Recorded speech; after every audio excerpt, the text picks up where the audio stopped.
What are some of the things that people should look out for when establishing whether a website is a scam or a legitimate website? The domain itself, typically a brand will have a pretty straightforward domain. Is the user experience the same across each of those different websites? Definitely, yeah. I mean, we obviously mimic the same template across all of our brand sites across all regions. How do you work the emails? Like, do you flood the inbox of customers? We give an incentive for them to sign up in the first place, which is... Welcome to the Comfort Walk and Talk, where every step towards comfort is a step towards a healthier you. We're your hosts, Ash, Jeff, And Ben. together let's walk the talk, transforming your lives from the ground up. Welcome back to Comfort Walk and Talk. My name is Ash and we have Jeff here. Today's special guest is the head of e-commerce and online digital media for Comfort Co. A very special guest. He's had over a decade of experience when it comes to the world of e-commerce.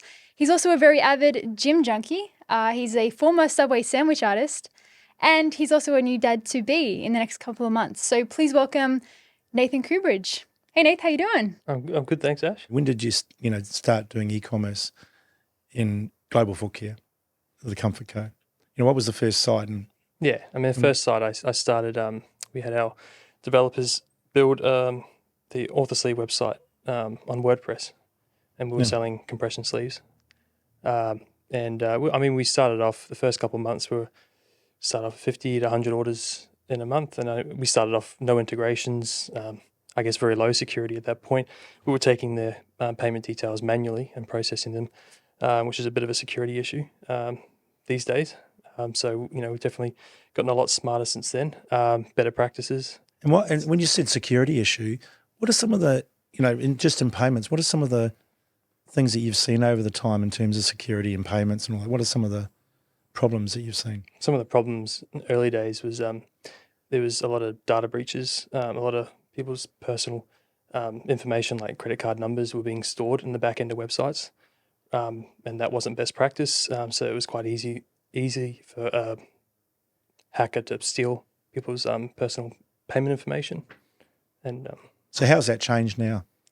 I guess a lot of websites are integrated with external payment processing companies who have really high security practices, I guess, where they store their information securely, encrypted data, and makes it a lot harder for someone to steal and find the information. What are some of the things that people should look out for when kind of establishing whether a website is a scam or a legitimate website? Are there any factors that they should look out for physically online?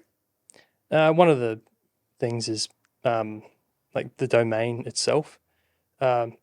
Typically, a brand will have a pretty straightforward domain, and a lot of these scam websites use something that isn't a straightforward domain as a domain name. Other things to look for is like professional content. If you see a website is just sort of copied and pasted content and the format's off, the language isn't right, you got your HTTPS protocol as well. If you don't have that lock symbol next to the domain, especially on the payment page. Payment methods is another important thing, having like secure payment methods available for a consumer to use.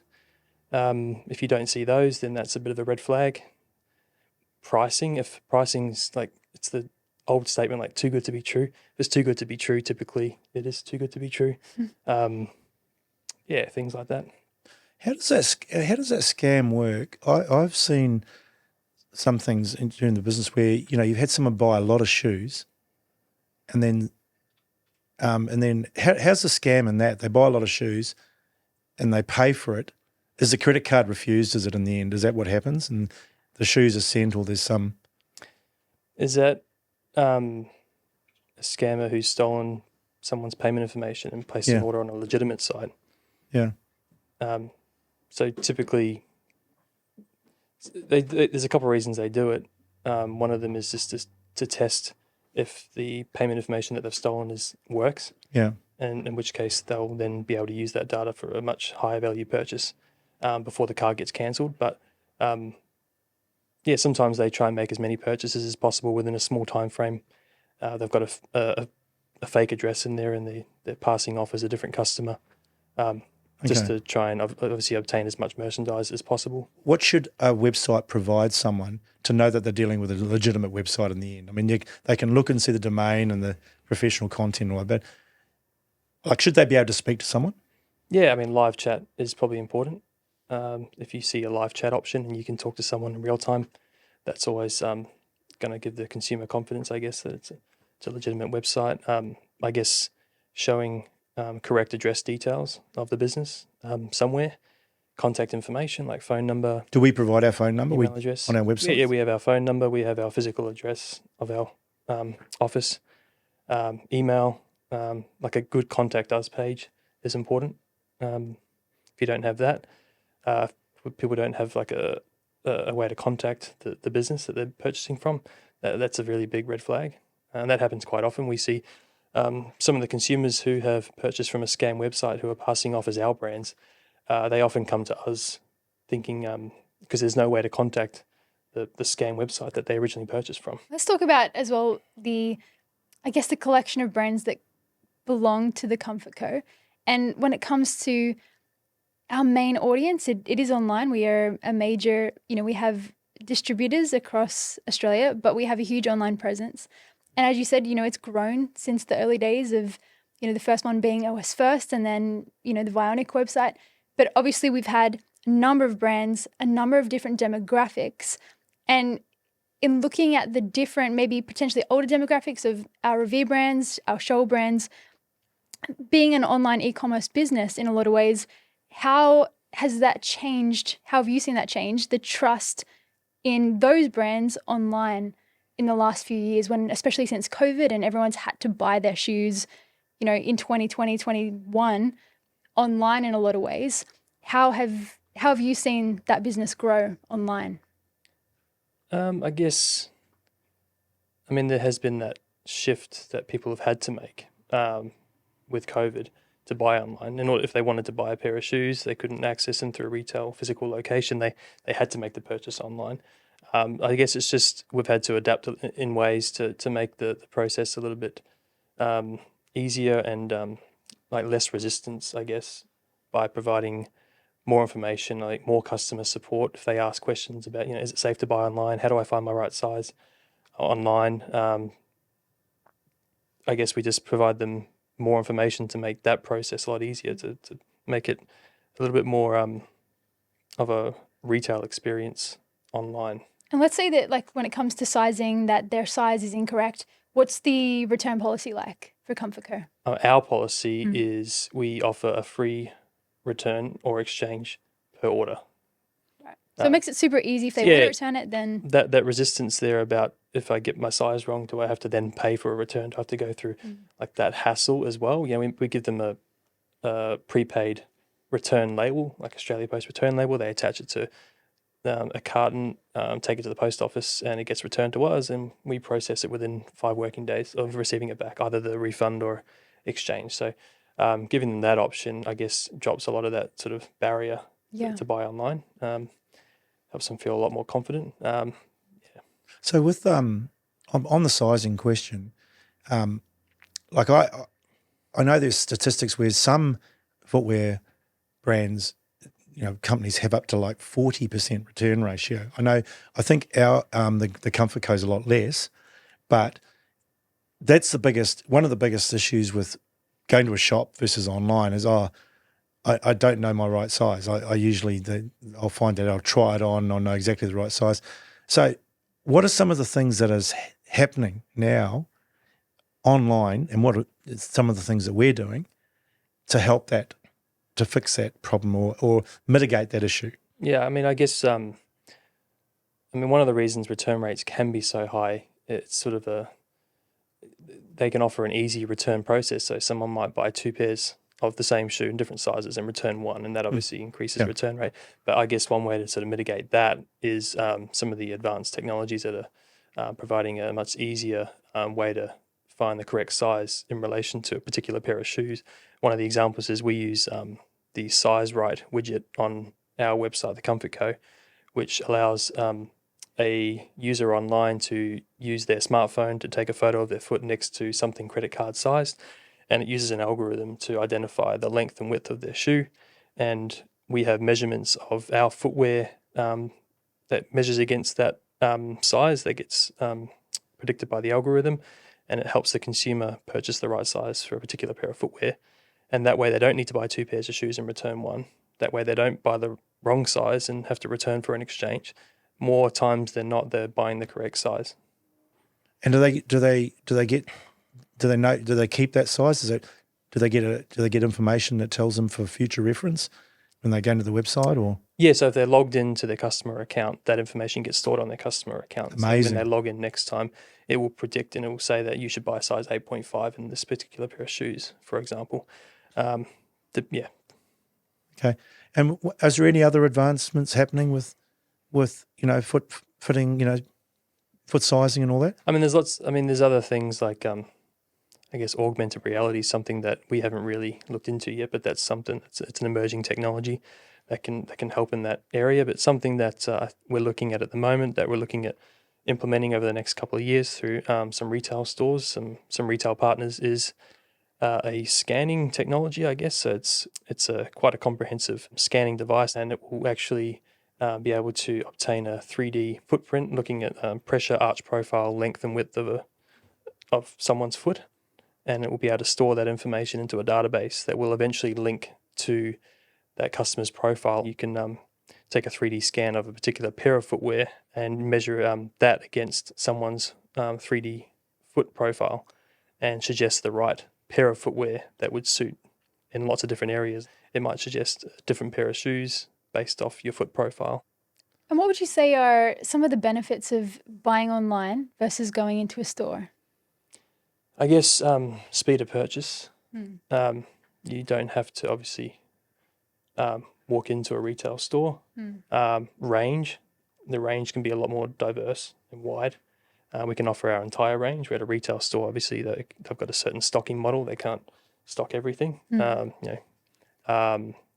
Operating hours, 24/7, 7 days a week. You can buy it late at night and have it the next day. Yeah, exactly. I guess there's, as I said, there is virtual try-on opportunities. Augmented reality is something that's emerging as well, which will enhance the process as well, the experience for the consumer as well. I suppose too, like you said, that I think for a lot of people too, when they walk into a department store or a physical online store, physical store, there is that element of, I feel a little bit, do I have to buy it? If you're trying on the shoes and you're probably a bit more feel more obligated to talk to the salesperson behind the desk. Whereas if you are online, I imagine it's a lot more of a, hey, I really like that. Or like you said, there must be like a ton of different options to you when it comes to colors and the range and things like that as well. Yeah. And how obviously we have, Comfort Co has, retail partners as well in the brands. How's e-com partnering with shoe shops? How are we sort of augmenting their business? I mean, at the moment we have a store locator on our websites. Okay. And is that prominently seen? Is that? Yes, and it's something that we're actually working on at the moment to improve the functionality as well, to allow a visitor to our website to actually identify what brands are being stocked at certain retail stores, to make sure that, when they actually visit the store, that they can actually get what they're after, but find what they're after. But like, is a lot of the imagery stuff that we use on the online side, because it's growing a lot.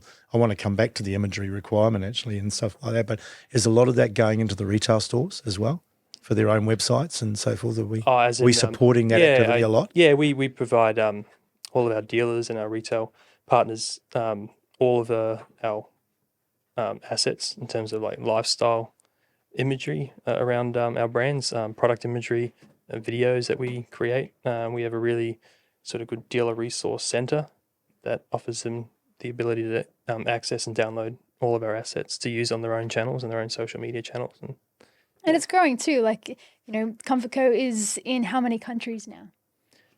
Comfort Co, I mean, we run the Australia, New Zealand, Singapore division, and we're growing that. I think we're partnering with some other countries as well. We're looking at the at UAE and also potentially the USA. Yeah. Is the user experience the same across each of those different websites? Like if you're in Singapore on Vionic and you're in Australia on the Vionic website, do they get the same customer experience across those platforms? Oh, definitely. Yeah. I mean, we obviously mimic the same template across all of our brand sites across all regions. I mean, obviously taking into account different shipping across Australia, New Zealand, Singapore requirements there, different return requirements. Customer service has to adapt a little bit as well to obviously speak to the consumer differently in different countries. But yeah, the user experience is typically kept as much as possible streamlined and the same across all regions. Do we ship from like Australia to New Zealand or Singapore? In order to offer a full range, Australia obviously manages a much higher portfolio of product in our warehouse here. We don't stock the same amount in our New Zealand, Singapore locations, so we do offer a drop ship option to send the product from Australia to a New Zealand consumer, so we can offer the full range in all three regions. Let's talk about the storytelling aspect that comes along with e-commerce and the online world. You know, when you're in a department store, you lose a lot of that, the vibe and the energy and the story that's gone behind the brand. Do you find that having an online website and having an online presence allows you to tell the story of Vionic and Revere and Shell and all of those other brands in ways that you could never do if you were in person?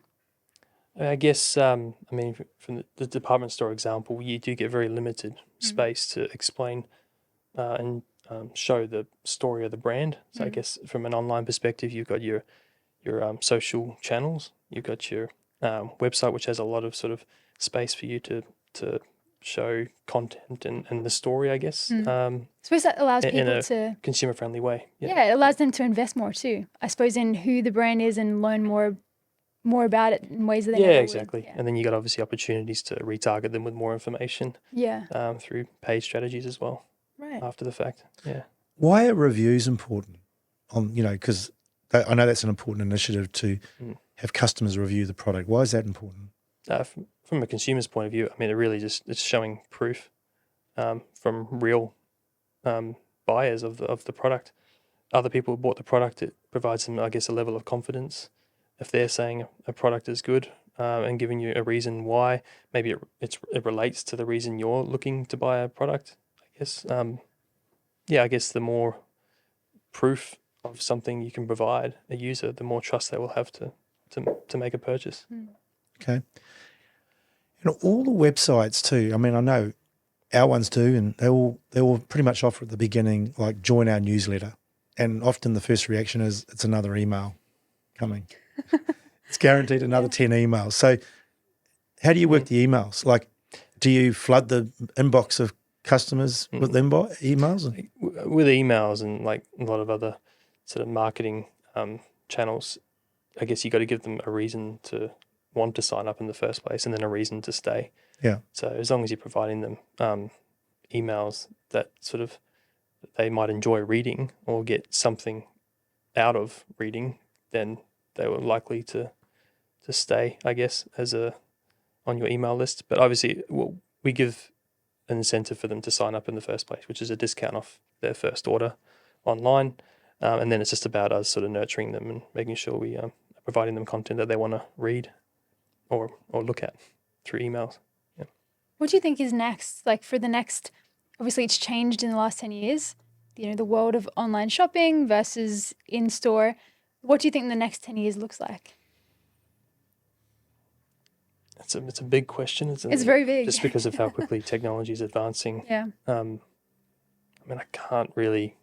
And virtual showrooms is going to be, I guess, really important, especially for the fashion space, the footwear and apparel. Do you think that the online stores will take over as the main source of shopping, or do you think that there'll always be a place for I both? definitely still think there's growth in online, that it'll start taking more and more of a share of sales, I guess, overall, retail. But I still think there is a place for physical stores. I just think, just an online retailer really needs to just keep focusing on improving its omni-channel experience. So doing a lot more in terms of developing its online channel and making sure that it's still has that focus on physical retail as well, and combining the two to improving that omni-channel experience. I mean, that's a good point you make, because we do see a lot of e-com businesses that started as e-com that have actually opened up stores. So I guess that comes to the reason, like what you were talking about before, about, if you want to do a scan, which is going to help your online experience, you need to have them go somewhere. Yeah. So that's part of it, isn't it, really, that whole... I still think there's definitely still a need for physical stores. It's just, how we can sort of optimize the experience from an online point of view. I think omni-channel is just very important. What is omni-channel, just for the listener? What does that mean? It's combining the physical and it's the multi-channel, I guess, approach. So So it's a digital channel. I mean, I work at it from a digital point of view. And a physical retail shop. Yeah, I guess. So, like, as an example, we opened up the Vionic retail store, and we synced the two systems, I guess. So we had one customer profile synced across both the physical retail store and online store, and so we're able to use that information. Like they could access the orders that they placed in store and online in one location from their one account dashboard. We were able to sort of sync a rewards program across both. So if they purchased in store, they would earn rewards points and increase their loyalty status, I guess. And same with their online purchases. So it's just trying to provide, I guess, one fluent, congruent system for that. If that's the right word I use. Yeah. Can I ask why e-commerce for you? Like, you have a very strong history and background in law and business. Why do you like coming to work every day? It was more, I mean, I had a background in law and accounting, I guess, and finance, but it was more, I was more interested in that field. IT background, I was always very interested in. And again, I was pretty good with IT. And I guess the need was there in this business to develop our first e-commerce website. I guess, and I just sort of jumped into that, and it's a real big growth in the business. And I was just really excited to try and grow that. And it's now, how many brands do we have? Retail brands that we really focus on. We have 7 retail brands that we focus on from an e-commerce perspective. And we have the Comfort Co. as our multi-brand brand store, I guess.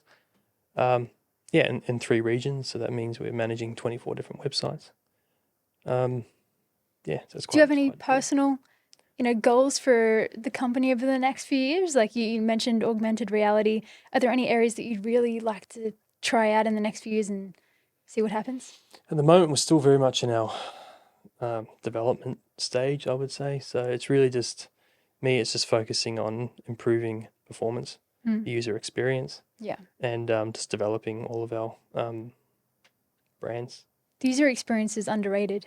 Yeah. I think when we... Like the difference between like a 2-second page load time is huge. Yeah. You notice the drop-off numbers there when right. The page load is slow, the checkout experience is clunky and slow. Yeah. Yeah. And that relates to customer service, and then, there are a lot of complaints and then they don't come back again. Yeah. So it all counts, doesn't it? It is. It's all this optimization to try and increase conversion rates. Yeah. Really, at the end of the day, I mean, the focus for me is obviously improving sales. Sales is one of the big targets for me, but in order to do that, the focus is on the user experience, the user journey, understanding that, understanding what our demographic is and the latest technologies out there, and try and find a way to implement them. Automation's a big one.